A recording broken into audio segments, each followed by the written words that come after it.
আসসালামু আলাইকুম রহমতুল্লাহ।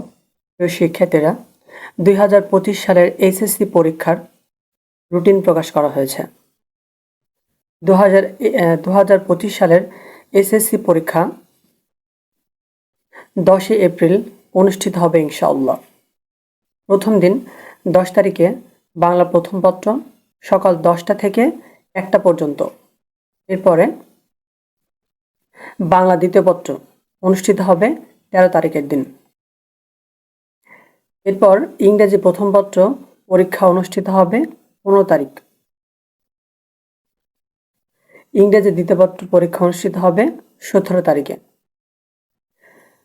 গণিত পরীক্ষা অনুষ্ঠিত হবে 20 তারিখে।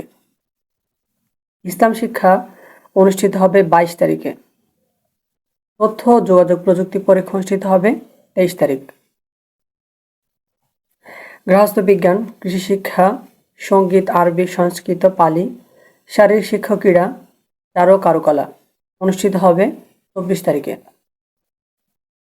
এরপরে পদার্থবিজ্ঞান, বাংলাদেশের ইতিহাস ও বিশ্ব সভ্যতা, ফিন্যান্স ও ব্যাংকিং এই পরীক্ষাগুলো অনুষ্ঠিত হবে 27 তারিখে। রসায়ন, পৌরনীতি, নাগরিকতা, ব্যবসা উদ্যোগ পরীক্ষা অনুষ্ঠিত হবে 29 তারিখে। এবার ভূগোল ও পরিবেশ অনুষ্ঠিত হবে 30 তারিখে। জীববিজ্ঞান ও অর্থনীতি পরীক্ষা অনুষ্ঠিত হবে 4-5-2025 তারিখে। বিজ্ঞান ও উচ্চতর গণিত পরীক্ষা অনুষ্ঠিত হবে 6-5-2025 তারিখ। হিসাব বিজ্ঞান পরীক্ষা অনুষ্ঠিত হবে 7 তারিখে এবং বাংলাদেশ ও বিশ্ব পরিচয় পরীক্ষা অনুষ্ঠিত হবে 8 তারিখে।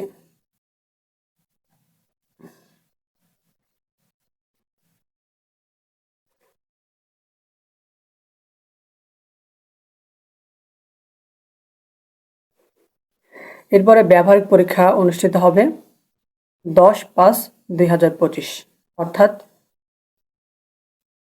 মে মাসের 10 তারিখ থেকে ব্যবহারিক পরীক্ষা শুরু হবে। এখানে বিশেষ নির্দেশনাবলী দেওয়া আছে। পরীক্ষা শুরুর 30 মিনিট পূর্বেই অবশ্যই পরীক্ষার্থীদেরকে পরীক্ষার কক্ষে আসন গ্রহণ করতে হবে। প্রশ্নপত্রে উল্লেখিত সময় অনুযায়ী পরীক্ষা গ্রহণ করতে হবে। প্রথমে বহু নির্বাচনী ও পরে সৃজনশীল রচনামূলক পরীক্ষা অনুষ্ঠিত হবে এবং উভয় পরীক্ষার মধ্যে কোনো বিরতি থাকবে না। পরীক্ষার্থীগণ তাদের প্রবেশপত্র নিজ নিজ প্রতিষ্ঠানের প্রধানের নিকট হতে পরীক্ষা আরম্ভের কমপক্ষে 3 দিন পূর্বে সংগ্রহ করবে। শারীরিক শিক্ষা, স্বাস্থ্যবিজ্ঞান, খেলাধুলা বিষয়কোড 147 এবং ক্যারিয়ার শিক্ষা বিষয়কোড হচ্ছে 145 বিষয়সমূহে এনসিটিবি এর নির্দেশনা অনুসারে ধারাবাহিক মূল্যায়নের মাধ্যমে প্রাপ্ত নম্বর শিক্ষা প্রতিষ্ঠান সহ সংশ্লিষ্ট কেন্দ্রে সরবরাহ করবে। সংশ্লিষ্ট কেন্দ্রে ব্যবহারিক পরীক্ষা নম্বরের সাথে ধারাবাহিক মূল্যায়নের প্রাপ্ত নম্বর বোর্ডের ওয়েবসাইটে অনলাইনে প্রেরণ করবে।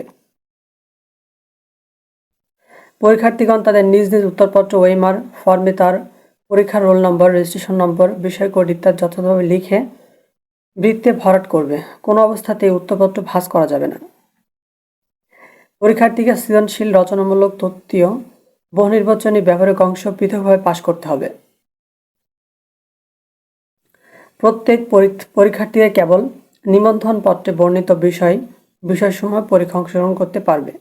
কোনো অবস্থাতেই ভিন্ন বিষয় পরীক্ষায় অংশগ্রহণ করতে পারবে না। কোনো পরীক্ষার্থী পরীক্ষা সৃজনশীল, রচনামূলক, বহু নির্বাচনে, ব্যবহারিক নিজ বিদ্যালয়ে প্রতিষ্ঠানে অনুষ্ঠিত হবে না। পরীক্ষার্থী স্থানান্তরের মাধ্যমে আসন বিন্যাস করতে হবে। পরীক্ষার্থীগণ পরীক্ষায় সাধারণ সায়েন্টিফিক ক্যালকুলেটর ব্যবহার করতে পারবে। প্রোগ্রামিং ক্যালকুলেটর ব্যবহার করা যাবে না। কেন্দ্রীয় সচিব ছাড়া অন্য কোনো ব্যক্তি পরীক্ষার্থী পরীক্ষা কেন্দ্রে মোবাইল ফোন আনতে এবং ব্যবহার করতে পারবে না।